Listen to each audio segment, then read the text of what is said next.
Hello students, hello everybody. तुमचं परत एकदा स्वागत आहे आपल्या एका नवीन व्हिडिओमध्ये.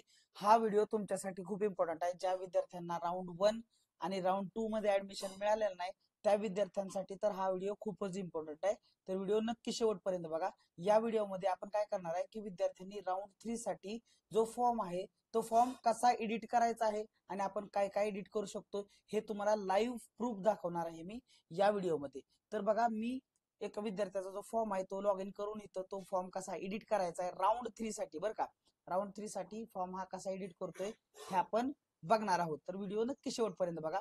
बघा, ऑलरेडी मी एक नोटीस तुम्हाला वाचून दाखवतो. नवीन स्टुडंटचं जे काही नोंदणी आहे किंवा भाग 1 फॉर्म मध्ये दुरुस्ती आणि फेरी 3 साठी फॉर्म 2 भरणे 22/7 जुलै, म्हणजे आज बघा की तारीख आहे 22/7 जुलै. कोपऱ्यामध्ये तुम्हाला दिसते 22 जुलैच आहे. वाजल्यात सकाळच्या 10:21 आणि इथं पासून विद्यार्थी काय करू शकतात, त्या फॉर्म मध्ये दुरुस्ती करू शकतात पार्ट 1 आणि पार्ट 2 साठी आपल्याला चॉईसेस द्यायच्यात, म्हणजे कॉलेजचे प्रिफरन्सेस द्यायच्यात. 1 ते 10 प्रिफरन्सेस आपण देऊ शकतोय. आणि याच्यानंतर बघा, कॅप जे विद्यार्थी आहेत त्यांनी प्रवेश फेरी 2 मध्ये ज्यांना प्रवेश मिळालेला नाही त्यांच्यासाठी त्यांनी त्यांची स्ट्रीम म्हणजेच सायन्स आर्ट, आर्टचं सायन्स आणि जे काय तुम्हाला चेंजेस करायचे असतील ते अपडेट करण्याची सुविधा उपलब्ध आहे हे सांगितलेलं आहे. तर त्याच्यानुसारच आपण काय करायलो इथं त्याच्यानुसारच आपण आता लॉग इन करणार आहे. तर बघा, इथं लॉग इन करायचं आहे आपल्याला. लॉग इन करायचंय. लॉग इन करण्यासाठी लॉग इन या ऑप्शन वरती जावा. लॉग इन ऑप्शन वरती गेल्यानंतर लॉग इन आयडी आणि पासवर्ड टाका तुमचा. त्याच्यानंतर तुमचा जो काही कॅप्चा आहे तो तुम्हाला टाकायचा आहे. कॅप्चा टाकल्यानंतर काय करायचं बघा, लॉग इन करून घ्यायचं. पट पट पट लॉग इन करून घेऊया आपण. हा कॅप्चा आपण बदलून घेऊया. हा कॅप्चा नकोय आपल्याला, दुसरा HSZCY कॅपिटल X हा कॅप्चा आहे. लॉग इन करूया. लॉग इन झाल्यानंतर बघा, तुम्हाला सिस्टीमद्वारे पार्ट, आता हे कॅप्शन 2 बघा लेफ्ट साईडला दिसतोय तुम्हाला, कॅप ऑप्शन 2. तर कॅप ऑप्शन 2 मध्ये गेल्यानंतर लॉक ऑप्शन फॉर्मला जावा. तर इथं बघा, ऑलरेडी सिस्टीमनं तुम्हाला काय केलेलं आहे बघा, सिस्टीमनं हा फॉर्म तुमचा जो आहे तो ऑलरेडी करून काय दिलेला आहे, अनलॉक करून दिलेला आहे. म्हणजेच तुम्हाला इथं तुम्ही चूज करू शकता स्ट्रीम तुमची, जे काय तुम्हाला स्ट्रीम टाकायची आहे. त्याच्यानंतर तुम्ही कॉलेजचे प्रिफरन्सेस इथं देऊ शकताय. कॉलेजचे प्रिफरन्सेस तुम्ही बघा एडिट करू शकताय. बघा इथे हे तुम्हाला कॉलेजचे प्रिफरन्सेस तुम्ही एडिट करू शकताय. आणि इथं तुम्हाला चूज स्ट्रीम म्हणजे तुम्ही स्ट्रीम तुमची बदलू शकताय. ज्युनियर कॉलेजेस तुमचे जे काही ते लिस्ट आहे तुम्हाला अपडेट करायचे ते अपडेट करू शकताय. आणि लॉक ऍप्लिकेशन फॉर्म करायचा आहे तुम्हाला. त्याच्यानंतर भरून झाल्यानंतर सध्या हे करंट स्टेटस काय बघा, इनकम्प्लीट आहे. करंट स्टेटस इनकम्प्लीट नाही, कम्प्लीट आलं पाहिजे आणि सेल्फ व्हेरिफाईड आलं पाहिजे. तर हे तुम्ही असं करू शकता पार्ट 2 मध्ये. पण सगळ्यात महत्वाची गोष्ट, काही विद्यार्थ्यांचे मेसेज, पालकांचे मेसेजेस, कमेंट्स आपल्या व्हिडिओवरती जे अपलोड आपण केला होता व्हिडिओ, त्याच्यावरती 2-4 व्हिडिओ अपलोड केल्यात, त्याच्यावरती बऱ्याच जणांच्या कमेंट्स आल्यात की सर पार्ट 1 मध्ये काही चेंजेस करायचे असेल तर ते आपण करू शकतोय का. ऑलरेडी मी तुम्हाला मागच्या व्हिडिओमध्ये पण सांगितलेलं आहे, पार्ट 1 मध्ये पण आपण चेंजेस करू शकणार आहोत. तर कसं करायचं बघा. तर पार्ट 1 तुम्हाला पहिल्यांदा अनलॉक करायला लागेल. तर अनलॉक कसा करायचा बघा, लॉक ऍप्लिकेशन फॉर्म. बघा आपण कुठं आलेलो आहे, ऍप्लिकेशन फॉर्म पार्ट 1 वरती आलोय. इथं बाणावरती क्लिक करायचं, लॉक ऍप्लिकेशन फॉर्मला क्लिक करायचं आणि हा जो तुमचा पहिल्यांदा फॉर्म आहे तो तुम्हाला अनलॉक करून घ्यायचा आहे. आणि इथं आय हिअर बाय इथं आहे ना, याला क्लिक करायचं आहे आणि अनलॉक ऍप्लिकेशन फॉर्मला क्लिक करायचं आहे. अनलॉक झालेला आहे बघा तुमचा ऍप्लिकंट अनलॉक फॉर्म सक्सेसफुली. आणि त्याच्यानंतर तुमचा करंट स्टेटस हा इनकम्प्लीट होऊन जाईल, जो कम्प्लीट सेल्फ व्हेरिफाईड होता तो. आता बघा, तुम्हाला रजिस्ट्रेशन डिटेल्स मध्ये तुम्हाला काय चेंजेस करायचे असतील तर हे तर ऑलरेडी चेंज होणारच नाहीत. रजिस्ट्रेशन डिटेल्स, पर्सनल डिटेल तुम्ही चेंज करू शकता. तुमचं नाव, कॉलेजचं नाव, स्कूल नंबर, हे सगळं तुम्ही चेंज करू शकता जर तुम्हाला गरज असेल तर. आणि ज्यांना गरज नसेल त्यांनी करू नका चेंज. ऍड्रेस डिटेल बघा, तुम्ही तुमच्या ऍड्रेस डिटेल्स पण इथून चेंज करू शकताय. तुमच्या ऍड्रेस डिटेल्स पण तुम्ही इथं चेंज करू शकणार आहात, बरोबर आहे. आता याच्यानंतर बघा, ऍड्रेस डिटेल्स जर तुम्हाला काय चेंज करायचे असतील हे झालं. त्याच्यानंतर बघा, ऍड्रेस डिटेल्स नंतर तुमची कॅटेगरी, सगळ्यात महत्वाची विद्यार्थ्यांची कॅटेगरी. बऱ्याच विद्यार्थ्यांचे मला कॉल आले होते, मेसेजेस आले, कमेंट आले होते, सर आमची फॉर्म भरताना कॅटेगरी चुकलेली आहे. तर कॅटेगरी तुम्ही इथून बदलू शकताय बघा आता. सो तुमची कॅटेगरी तुम्ही चेंज करा. जे काही कास्ट व्हेरिफिकेट जर तुमच्याकडे असेल तर येस नो म्हणा, कुठला असेल हे सगळं तुम्हाला एडिट करू शकताय आता. हँडिकॅप असेल हँडिकॅप, जर अर्थक्वेकचे जे रिलेटेड प्रोजेक्ट अफेक्टेड असतात हे सगळं तुम्ही एडिट करू शकता आता तुम्हाला, ठीक आहे. मायनॉरिटी कोटा आहे का नाही हे सगळं तुम्ही चेंज करू शकता. क्वालिफिकेशन डिटेल मध्ये जावा, तर क्वालिफिकेशन डिटेल्स हे जर महाराष्ट्रातील विद्यार्थी असतील आणि एसएससी बोर्डाचे विद्यार्थी असतील, हे तर क्वालिफिकेशन डिटेल्स आपच फिल होणार आहेत, ह्याच्यामध्ये काय चेंज होणार नाही. सगळ्यात महत्वाची गोष्ट, विद्यार्थ्यांना आपले डॉक्युमेंट्स आता चेंज करता येऊ शकतात. समजा एखादं डॉक्युमेंट आधी नव्हतं माझ्याकडे आणि त्या मी अंडरटेकिंग फॉर्म दिला होता, तर तुम्ही काय करू शकता, हे डॉक्युमेंट इथून डिलीट करू शकताय आणि नव्यानं तुम्ही नवीन डॉक्युमेंट अपलोड करू शकताय. मार्कशीट नसेल मार्कशीट टाका, तुमचं जे काय दाखला असेल, स्कूल लिव्हिंग सर्टिफिकेट असेल ते स्कूल लिव्हिंग सर्टिफिकेट तुम्हाला टाकू शकता. जर एखादं डॉक्युमेंट नसेल तर तुम्ही अंडरटेकिंगचा फॉर्म भरा आणि अंडरटेकिंगचं डॉक्युमेंट तुम्ही अपलोड करू शकताय. हे पूर्णपणे डॉक्युमेंट तुम्ही चेंज करू शकता, चुकीचे असतील तर बदलू शकता, बरोबर असतील तर तसंच ठेवा. आणि तुमचं केल्या वेळेस जर तुमच्याकडे नॉन क्रिमिनल नसेल नॉन क्रिमिनल अपलोड करा, कास्ट सर्टिफिकेट नसेल कास्ट सर्टिफिकेट अपलोड करा. जे काही गोष्टी लागतात तुम्हाला, ज्या गोष्टी ऍप्लिकेबल आहेत, ज्यांचं ईडब्ल्यूएस असेल त्यांनी ईडब्ल्यूएस सर्टिफिकेट अपलोड करा, एससीबीसी असेल त्यांचं एससीबीसी सर्टिफिकेट अपलोड करा, ज्यांच्याकडे नॉन क्रिमिलियर नसेल त्यांनी नॉन क्रिमिलियर अपलोड करायचं आहे. नंतर तुम्ही ऑलरेडी ऍप्लिकेशन फी भरलेली असते, तुम्हाला नंतर काय केलेलं असतं, लॉक ऍप्लिकेशन फॉर्म असतो, ऍप्लिकेशन फी काय परत भरायची गरज नाही, लॉक ऍप्लिकेशन फॉर्म वरती जायचंय. आणि तुम्हाला इथं बघा स्टेटस इनकम्प्लीट दिसतोय, कारण आपण काय केलंय सांगा, स्टेटस हा इनकम्प्लीट दिसण्याचं कारण काय सांगा. स्टेटस इनकम्प्लीट दिसण्याचं कारण हेच आहे की अजून आपण फॉर्म एडिट करत आहोत ना, एडिट करत आहोत फॉर्म, फॉर्म अजून आपला पूर्णपणे एडिट झालाय का नाही. आता फॉर्म जो एडिट आहे तो एडिट करून झालेला आहे. मग I hereby declare and understood that ह्याला क्लिक करा आणि लॉक करायचा आहे तुम्हाला हा फॉर्म. बघा तुमचा आता पार्ट 1 लॉक झालेला आहे, पार्ट 1 लॉक झालेला आहे, पार्ट 1 आता लॉक झालाय म्हटल्यानंतर स्टेटस काय यायला लागला बघा, स्टेटस सेल्फ व्हेरीफाईड येणं गरजेचं आहे.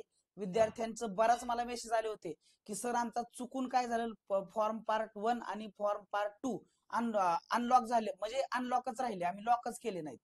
लॉक न केल्यामुळे त्यांना कॉलेज अलॉट होणार नाही, लॉक करणं गरजेचं आहे. पार्ट 2 मध्ये या, पार्ट 2 मध्ये बघा कॅप ऑप्शन, पार्ट 2 मध्ये चूज स्ट्रीम करा. तुम्हाला जर तुम्ही इथं चूज स्ट्रीम वरती क्लिअर तर तुमचे मार्क्स दिसतील इथं. आणि तुम्हाला इथं आर्ट घ्यायचं असलं आर्ट घेऊ शकता, कॉमर्स घ्यायचं असलं कॉमर्स घेऊ शकता, सायन्स घ्यायचं ते घेऊ शकता.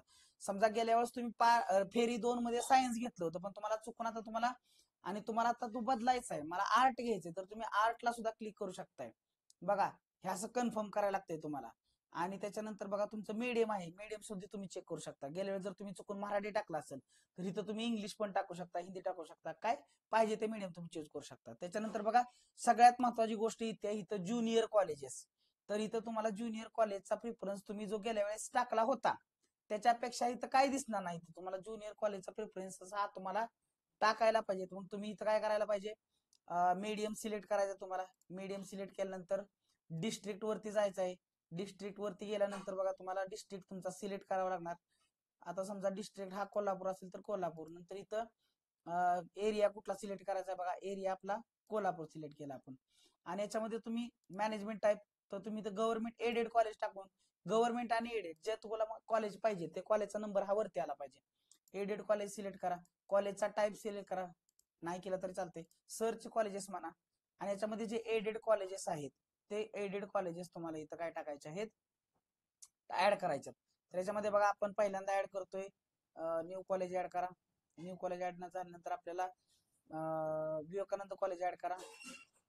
विवेकानंद कॉलेज ऍड झाल्यानंतर बघा विद्यापीठ राजर्षी शाहू छत्रपती महाराज हायस्कूल हे पंचगंगा बसले, हे डी वाय पाटील बसले, हे पंचगंगा बसले ऍड करा. त्याच्यानंतर हे असे तुम्ही जे काही कॉलेजेस आहेत ते कॉलेजेस तुम्ही ऍड करू शकताय. पण सगळ्यात महत्वाची गोष्ट तुमचे प्रिफरन्सेस महत्वाचे आहेत. हे सगळे कॉलेज ऍड केल्यानंतर व्यवस्थित परत रिव्ह्यू करायचा आहे. रिव्ह्यू करणं गरजेचं आहे की तुम्हाला कुठलं कॉलेज टाकलंय, बघा पहिलं कुठलं टाकलंय, ज्या कॉलेजला तुम्हाला ऍडमिशन पाहिजे ते मोस्टली जे गव्हर्नमेंट आणि एडेड आहेत ते वरती ठेवा, बरोबर आहे का, कारण ते गव्हर्नमेंट कॉलेज आहेत, फी कमी असणार आहे आणि चांगलं शिक्षण पण मिळणार आहे. आणि जे आता समजा आपण इथून जर बघितलं, आपण कॉलेज टाईप मध्ये गेलो, तर इथं समजा इथून आपण गेलो स्ट्रीम मध्ये गेलो, तर गव्हर्नमेंट टाकलं, तर इथं गव्हर्नमेंट ज्युनियर सिलेक्ट केल्यानंतर बघा इथं गव्हर्नमेंटचे कॉलेज बघायला एकच मिळतंय बघा. तर हे गव्हर्नमेंटचं कॉलेज पण तुम्हाला गेल्या वेळेस मिळालं नव्हतं म्हणून हे खाली टाकलंय मी आता. ह्याचा जरा वरती न्यायचं असेल तर तुम्ही वरती पण घेऊ शकता बघा, हे बघा वरती पण जाते. अशा प्रकारे हे कॉलेज वरती पण तुम्ही घेऊन जाऊ शकता. मूव अप, मूव अप, हे मूव्ह अप होते, नंतर बघा हे मूव्ह अप होते आणि हे मूव्ह अप होते. म्हणजे बघा गव्हर्नमेंट कॉलेज वरती टाका आणि जे बाकीचे प्रायव्हेट वगैरे कॉलेज असतील ते खाली टाका. बरोबर आहे. त्याच्यानंतर बघा तुम्हाला अजून जर कुठलेही पार्शल एडिट वगैरे टाकायचे असतील तर सर्च करा ज्युनियर कॉलेजेस आणि याच्यामध्ये बघा जे येत आहेत कॉलेजेस ते पण तुम्ही ऍड करून ठेवा. म्हणजे अशा प्रकारे 8 प्रिफरन्सेस आपण टाकलेले आहेत आणि प्रिफरन्सेस टाकून झाल्यानंतर सेव्ह चॉईसेस करा. सेव्ह चॉईसेस करणं गरजेचं आहे. प्रिफरन्सेस सेव्ह झाले आणि लॉक ऍप्लिकेशन फॉर्म वरती गेला तर तुम्हाला तिथे बघा तुम्हाला तुमचा फॉर्म आहे इनकम्प्लीट दिसतोय, पण हा पार्ट 2 आहे.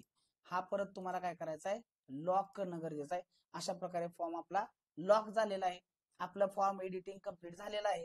सगळ्यात महत्वाची गोष्ट बघा तुम्हाला गेल्यानंतर इथं दिसलं पाहिजे बघा, इथं सेल्फ व्हेरीफाईड दिसलं पाहिजे. लॉक ऍप्लिकेशन फॉर्म गेल्यानंतर इथे तुम्हाला सेल्फ व्हेरीफाईड कम्प्लीट आणि लॉक दिसलं पाहिजे बघा.